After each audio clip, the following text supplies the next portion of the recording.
की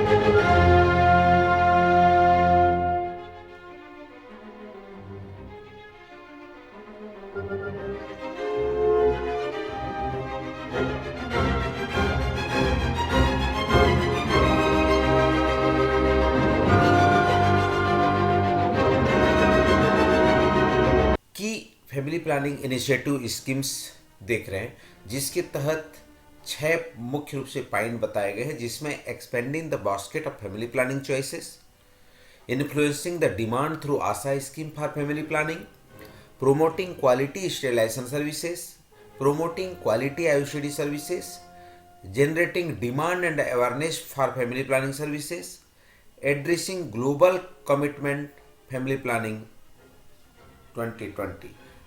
एक एक को हम देखेंगे। सबसे पहले हम expanding the basket of family planning choices, इसको हम देखते हैं, जिसमें मुख्य रूप से स्पेसिंग मेथड्स जो है, जिसमें condom, oral contraceptive pills, COC, E pills, centchroman, POP, injectable, DMPA, Antara, IUCD में 380A, IUCD 375, limiting male sterilisation, limiting method जो स्थायी विधि है, जिसमें पुरुष नसबंदी, महिला नसबंदी, साथ ही साथ पोस्टपार्टम, पोस्ट एवर्शन में भी, जिसको हम पीपी आयुषडी और पीए आयुषडी, पोस्ट पार्टम आयुषडी और post abortion IUCD, PPS postpartum sterilisation और पीएएस पोस्ट एवर्शन स्टेलाइजेशन। इस तरह से गवर्नमेंट जो बास्केट है फैमिली प्लानिंग के चॉइस के आधार पर ये दिया गया है।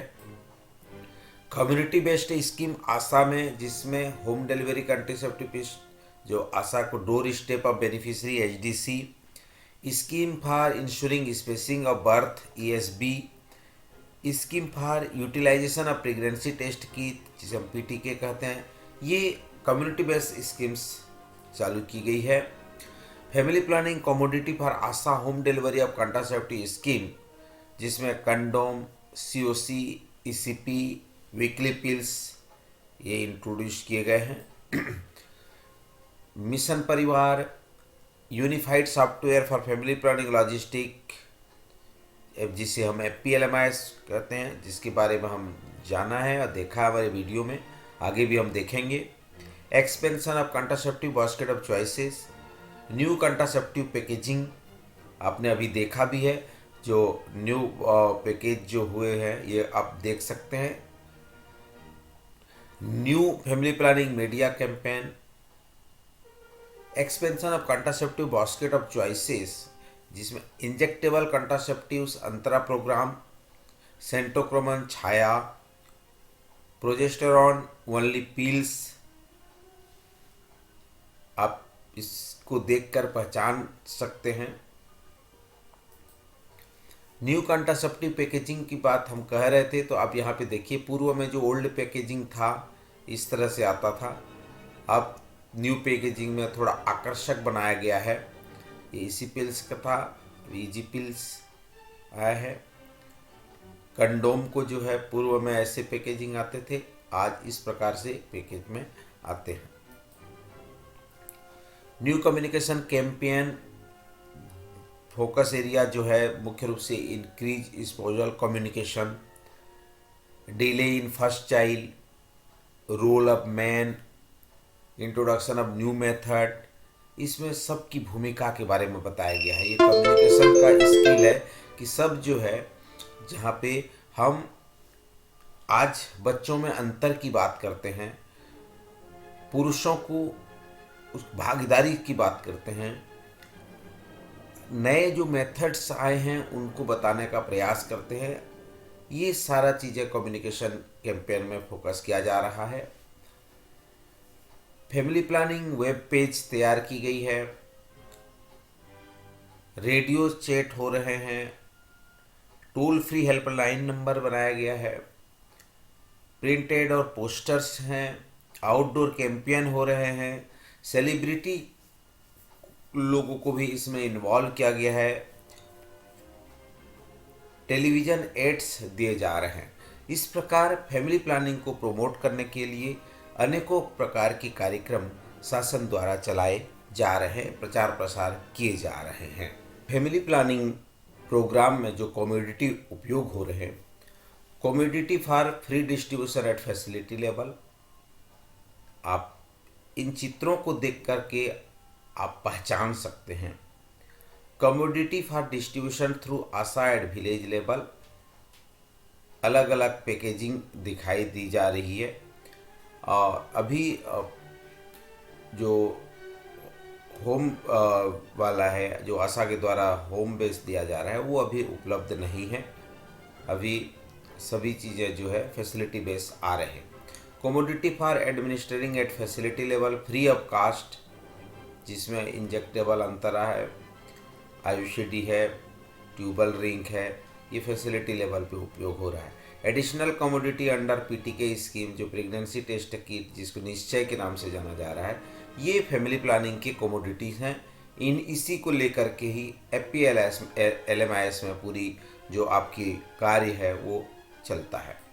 तो हमको यहाँ जो फैमिली प्लानिंग का लॉजिस्टिक मैनेजमेंट में जो मुख्य रूप से बात हमको ध्यान देने की ज़रूरत है, सभी चाहे फार्मासिस्ट हो, एनएम हो, एमपीडब्ल्यू हो, मेतानिन हो, जो भी जो कमोडिटी पे काम करते हैं, उन सभी को हमको इस 6R पे काम करने की ज़रूरत है। हमको इसको ध्यान देने की ज़रूरत है। पहला है राइट कमोडिटी। जो भी सामग्री है, जो परिवार नियोजन के जो साधन हैं, उसमें जो सामग्री है वो सही होना चाहिए।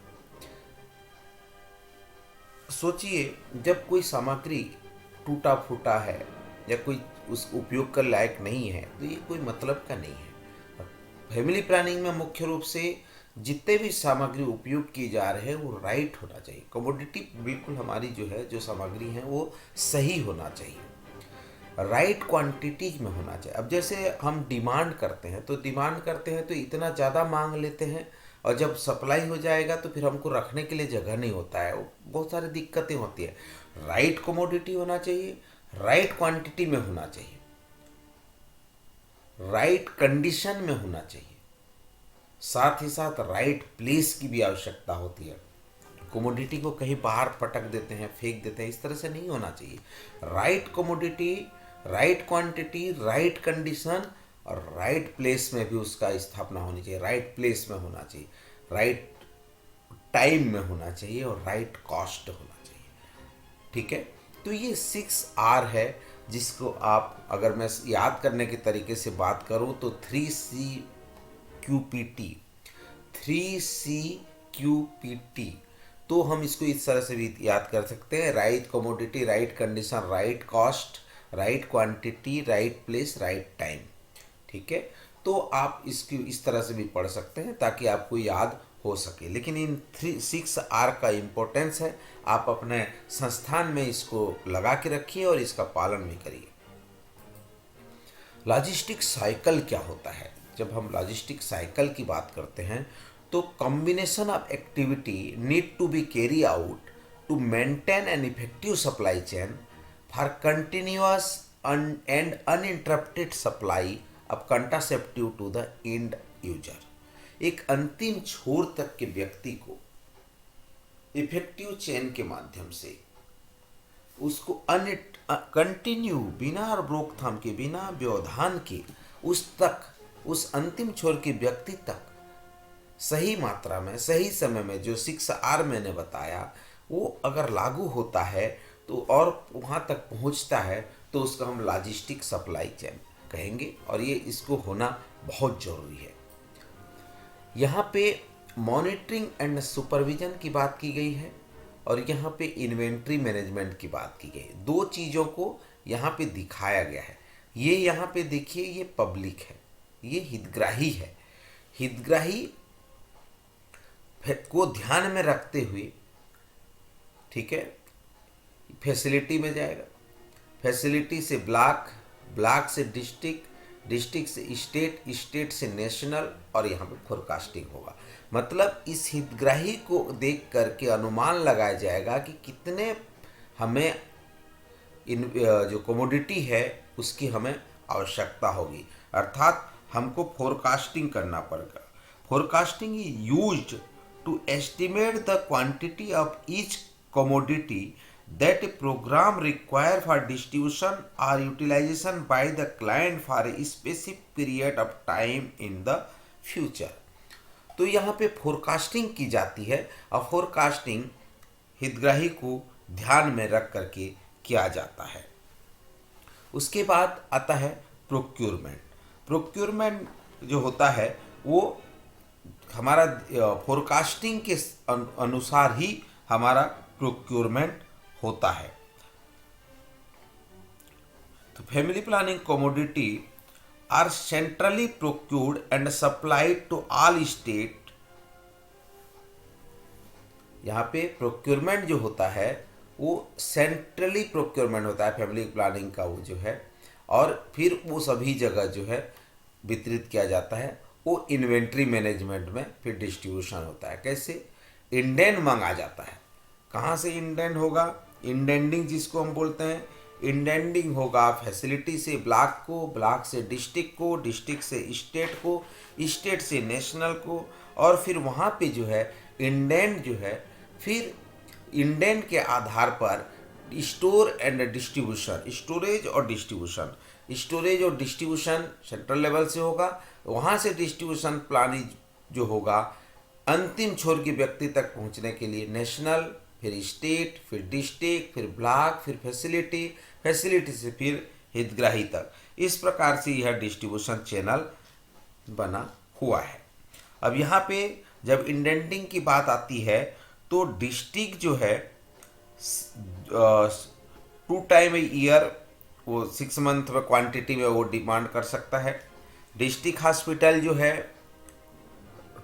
12 टाइम ईयर, 1 साल में 12 बार डिमांड कर सकता है। सब डिस्ट्रिक्ट हॉस्पिटल हर मंथ डिमांड कर सकता है 12 बार, 12 महीने में 12 बार। ब्लॉक जो है 3 मंथ में डिमांड कर सकता है, और पीएससी हर मंथ डिमांड कर सकता है, और सब सेंटर भी हर मंथ डिमांड कर सकता है। तो इस तरह से ये इन्वेंट्री मैनेजमेंट कार्य करता है।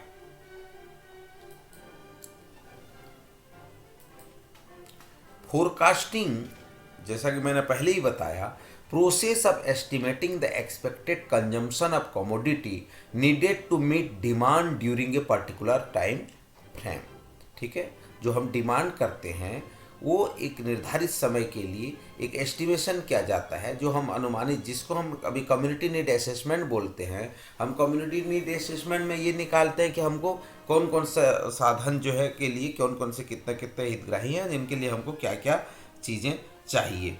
ठीक है, जिसमें minimum stock level, maximum stock level, amount of stock, safety stock, minimum stock level, amount of stock one, ये सारी चीज़ें जो है फिर इसमें को लागू होगा।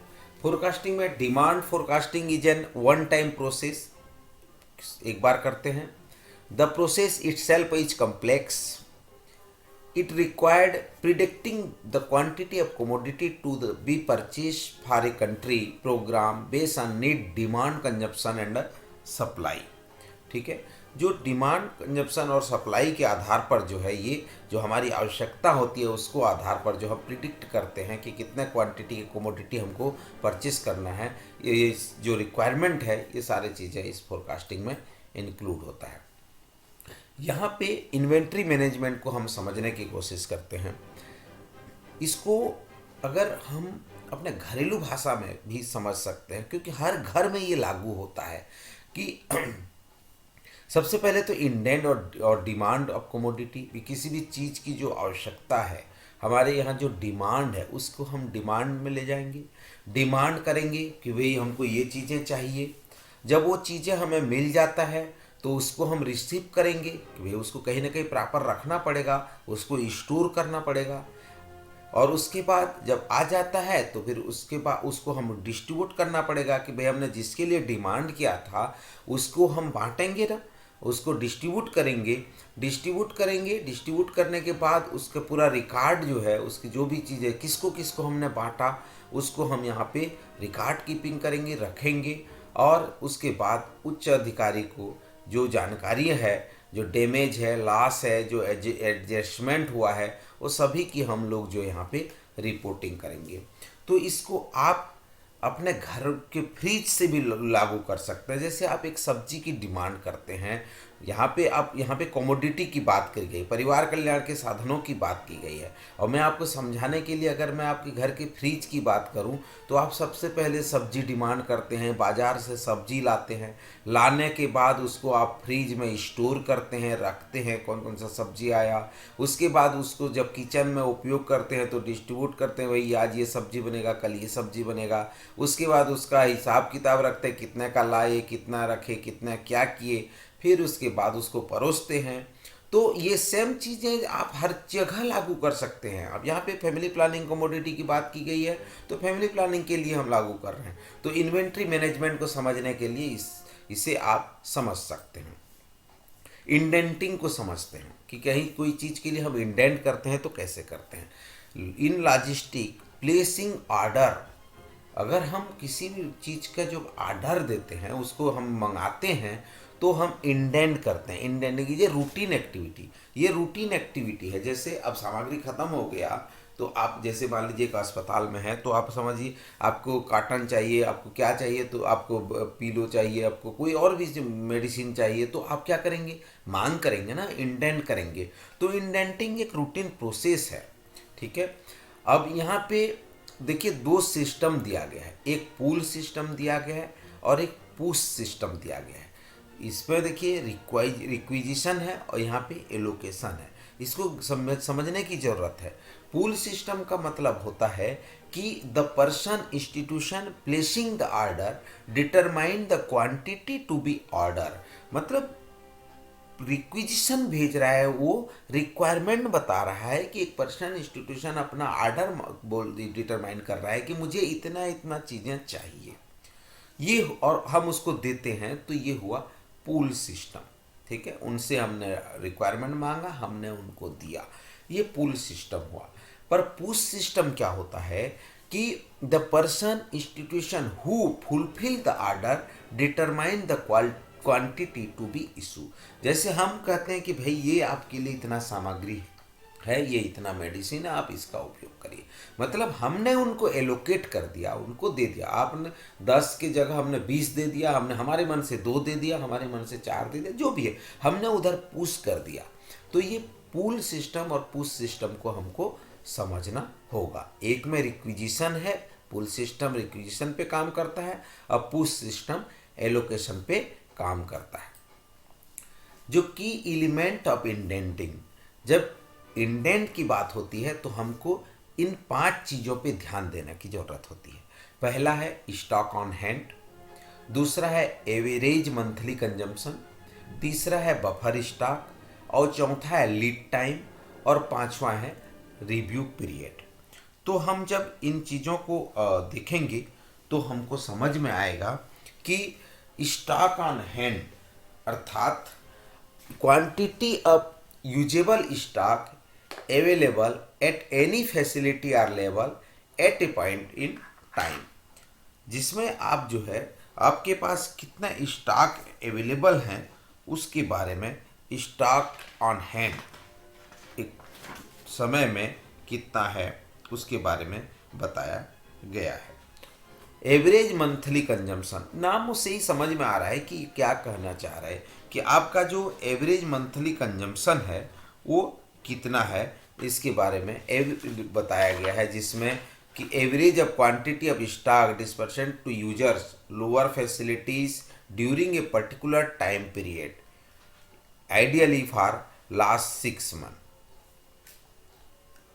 बफर स्टॉक का मतलब होता है कि estimate of the amount of stock you will need it in reserve to prevent stock out. जैसे कि हर जगह देखते हैं हम लोग बफर स्टॉक के रूप में जो है 10% हम बफर में रखे रहते हैं, ताकि हमारे पास जितने आवश्यकता थी उससे हम 10% जो है वो ज़्यादा रखे रहते हैं, ताकि हम उन जो भी आवश्यकता कभी कमी पड़े या जो भी हो तो हम उसको वो कर पाएँ। लीड टाइम, लीड टाइम का मतलब होता है the time between when new stock is ordered and when it is received। नया स्टॉक का हम जब ऑर्डर दे रहे हैं और उस समय जब वो नया स्टॉक हमारे पास आता है, जैसे ऑर्डर दिया है और वो हमको जब प्राप्त हो रहा है, वो हमारा जो है लीड टाइम कहलाएगा। Review period, routine interval of time between assessment of stock level. जो हम असेसमेंट करते हैं एक निर्धारित अंतराल में, तो वो हमारा रिव्यू पीरियड कहलाएगा। इंडेंटिंग फ्लो को तो हमने देखा ही था, यहाँ पे हमने इसकी बात कर ली है कि डिस्ट्रिक्ट को कितना मांगना है, डिस्ट्रिक्ट हॉस्पिटल कितने बार इंडेंट कर सकता है, सब डिस्ट्रिक्ट हॉस्पिटल कितने बार कर सकता है, ये हमने ऑलरेडी बता चुके हैं। कमोडिटी डिस्ट्रीब्यूशन में जो मुख्य रूप से an effective distribution system ensure continuous and uninterrupted supply chain, जिसमें फीफो आता है कि भाई first expiry first out basis पे होना चाहिए। Prepare route chart to so that maximum institute are cover. जब हम कमोडिटी को डिस्ट्रीब्यूशन करते हैं तो हमारा जो रूट चार्ट हमारा पहले प्रिपेयर होना चाहिए। Average consumption, stock in hand particular commodity, ability of storing place at the warehouse, ये सारा चीज़ें हमारे कमोडिटी डिस्ट्रीब्यूशन में होना चाहिए। डिस्ट्रीब्यूशन जो फ्रीक्वेंटली है state to district bulk quantity में 6 मंथ में होना चाहिए। District to district hospital small quantity में एवरी मंथ होना चाहिए। District to block moderate quantity for 3 month में क्वार्टरली में होना चाहिए। ब्लॉक टू पीएससी में small quantity for 1 month every month होना चाहिए। पीएससी टू सब सेंटर और ASHA every month small quantity में डिस्ट्रीब्यूट होना चाहिए। इंडेंट और demand, an indent or demand voucher is used for demand of commodity. It contain list of product and a quantity requested by a facility. Indent और demand जो है भाई, जब आप देखते हैं कि भाई जो डिमांड है वो वाउचर के रूप में उपयोग होता है, लेके आते हैं और हम उसको जो है उसके बेस पर जो है हम उनको प्रोडक्ट देते हैं। वाउचर और चालान, जो issue voucher and challan, an issue voucher challan is used for distribution of product. It contain detail of identer and a list of product and a quantity equal issue to facility indenter. ये voucher होता है कि जो voucher लेके आए उस voucher के अनुसार हमने वाउचर काटा। भाई जैसे कोई सामग्री लेके आए तो हमने उसको वाउचर काट दिया और हमने डिस्ट्रीब्यूट किया उनको। स्टॉक रजिस्टर में हम एंट्री करते हैं। स्टॉक कीपिंग रिकॉर्ड और stock register use to record information about product in storage. Stock register का भी हम जो है उसमें जो भी वाउचर है उसका पूरा डिटेल हम लोग जो भी सामग्री है उसका एंट्री हम स्टॉक कीपिंग में करते हैं। अब मॉनिटरिंग एंड सुपरविजन में ये एक इम्पोर्टेंट फैक्टर है जो कि प्रोग्राम के इम्प्लीमेंटेशन में बहुत ही कारगर साबित होता है, जिसमें आप मुख्य रूप से FPLMIS का इम्प्लीमेंटेशन है। तो मॉनिटरिंग एंड सुपरविजन में 2 शब्द हैं, जैसा कि मॉनिटरिंग शब्द ही है। Monitoring is collecting, storing, analysing and transforming data into strategic information to make informed decision for program improvement। Program improvement की बेहतरी के लिए डिसीजन लिया जाता है, जिसमें मॉनिटरिंग में मुख्य रूप से डाटा का कलेक्शन, स्टोर, एनालिसिस, ट्रांसफॉर्मेशन, ये सारा चीज़ें मॉनिटरिंग में किया जाता है। बस यहीं दूसरी ओर सुपरविजन एक प्रोसेस है जिसमें हम गाइड करते हैं, हेल्प करते हैं, ट्रेनिंग देते हैं, इनकरेज करते हैं, ताकि हमारा जो प्रोग्राम है, जो भी कार्यक्रम है, उसमें एक बेहतर इम्प्रूवमेंट और बेहतर परफॉर्मेंस हो सके। तो मॉनिटरिंग को और सुपरविजन को इस प्रकार आप समझ सकते हैं। मॉनिटरिंग एंड सुपरविजन इस फैमिली प्लानिंग में अगर हम बात करें तो फैमिली प्लानिंग में एक सर्विस डिलीवरी हो, डिमांड जनरेशन एक्टिविटी होता है और कमोडिटी होती है। ये आप देखिए सर्विस डिलीवरी में किस प्रकार से उसको डिलीवर किया जा रहा है सर्विस का, उसकी मॉनिटरिंग हो सकती है। आपका जो हमने विधि बताया फैमिली प्लानिंग की जो विधि है, चाहे वो परमानेंट मेथड हो चाहे टेम्पररी मेथड हो, उन सभी सर्विस डिलीवरी में किस प्रकार की गुणवत्ता दी जा रही है, वो सारी चीज़ों की जानकारी जो है मॉनिटरिंग की जा सकती है। डिमांड जनरेशन एक्टिविटी, जो भी आपका डिमांड जनरेट कर रहे हैं, जो फोरकास्टिंग हो रही है, जो डिमांड मांगा जा रहा है, जो डिमांड आपके पास आ रहा है, उस सभी का आप मॉनिटरिंग कर सकते हैं। कमोडिटीज़ की मॉनिटरिंग हो सकती है कि जो सामग्री वितरित की जा रही है उसकी मॉनिटरिंग की जा सकती है, किस तरह से वो सामग्रियाँ रख रखाव कैसे कर रहे हैं, सारी चीज़ें इसमें आता है। साथ ही साथ इसकी क्वालिटी को हमको ध्यान देना पड़ेगा। यहाँ पे जब हम बात करेंगे तो फैमिली प्लानिंग के मॉनिटरिंग में quality of service delivery, quality of demand generation activity, quality of commodity, what to monitor, किसको क्या चीज़ को हम मॉनिटर करेंगे। तो यहाँ मुख्य रूप से देखिए warehouse, quality of commodity और डेटा रिकॉर्डिंग एंड रिपोर्टिंग, ये तीन चीज़ें जो है मुख्य रूप से मॉनिटरिंग पॉइंट ऑफ व्यू से है। वेयर हाउस मतलब आप समझ गए होंगे कि वेयर हाउस जहाँ पे ये आपकी सामग्री या कमोडिटी को रखा जाता है, वहाँ का पूरा चीज़ों को यहाँ पे मॉनिटरिंग किया जा सकता है। कैसा रख रखाव है, धूप में तो नहीं रख दिए, कहीं गलत स्थान में फेंक तो नहीं दिए, क्या चीज़ कर रहे हैं, ये सारा चीज़ें वेयर हाउस में आपको देखने को होगा। साथ ही साथ क्वालिटी ऑफ कमोडिटी, जो कमोडिटी आ रही है, जा रही है, या आप कहीं पे देख रहे हैं, रख रखाव में देख रहे हैं या फिर दे रहे हैं, तो सभी चीज़ों में उस पर कमोडिटी के क्वालिटी की बात की जाएगी। साथ ही साथ जो रिकॉर्ड और रिपोर्टिंग है उसकी भी हमको मॉनिटर करनी होती है। की aspect of monitoring of family planning commodity, तो मुख्य रूप से वेयर हाउस, और हमने जैसे कि अभी पहले ही बात किया, तो वेयर हाउस को देखते हैं कि क्या क्या वहाँ पे हो सकता है। पहला तो cleanliness, cool, dry place, contraceptive places inside the store, contraceptive placed on racks, rack वगैरह में रखने की बात कर रहे हैं।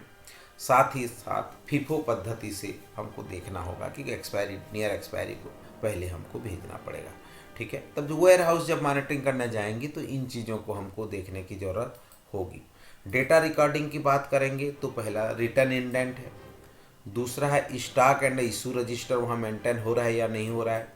तीसरा quantity of each commodity matches with stock register, quantity of each commodity matches with stock register, और इंडेंट एंड इशू चालान, ये डेटा रिकॉर्डिंग में हम इन चीज़ों को देखेंगे कि सही तरीके से इंडेंट हो रहा है कि नहीं, स्टॉक इशू रजिस्टर मेंटेन हो रहे हैं कि नहीं, क्वांटिटी ऑफ कमोडिटी मैच कर रहे हैं कि नहीं, इंडेंट एंड इशू चालान हो रहा है या नहीं। आजकल ये सारे FPLMIS में ऑलरेडी ऑटो जनरेटेड रिपोर्ट है, आप उसमें FPLMIS रिपोर्ट में इन सारे चीज़ों को इंक्लूड करके रखा गया है। आप FPLMIS में आप इसको मॉनिटरिंग आसानी से कर सकते हैं। यहाँ पे क्वालिटी की बात करेंगे तो क्वालिटी ऑफ जैसे buffer stock, minimum stock level आप देख सकते हैं। Expiry date is mark visible on the carton box, damage या एक्सपायरी कमोडिटी सेपरेटली अलग से रख रहे हैं कि नहीं है, commodity distributed based on indent, ये सारी चीज़ों को जो है आप मॉनिटरिंग कर सकते हैं। और इसका मॉनिटरिंग का जैसे कि मैंने बताया, family planning logistic management information system FPLMIS में रिपोर्ट सेक्शन में ये सारी चीज़ें आप देख सकते हैं, वहाँ पे आसानी से दी गई है। उसको मैं अलग से एक वीडियो बनाऊंगा जिसमें फैमिली प्लानिंग लॉजिस्टिक मैनेजमेंट पर पूरे आपको पढ़ाया जाएगा कि किस प्रकार से रिपोर्ट हम देखेंगे, कैसे हम उस पर काम करेंगे। रिपोर्ट सेक्शन में हम जा कर के किस प्रकार से रिपोर्ट देख पाएंगे, इसको हम बताएंगे।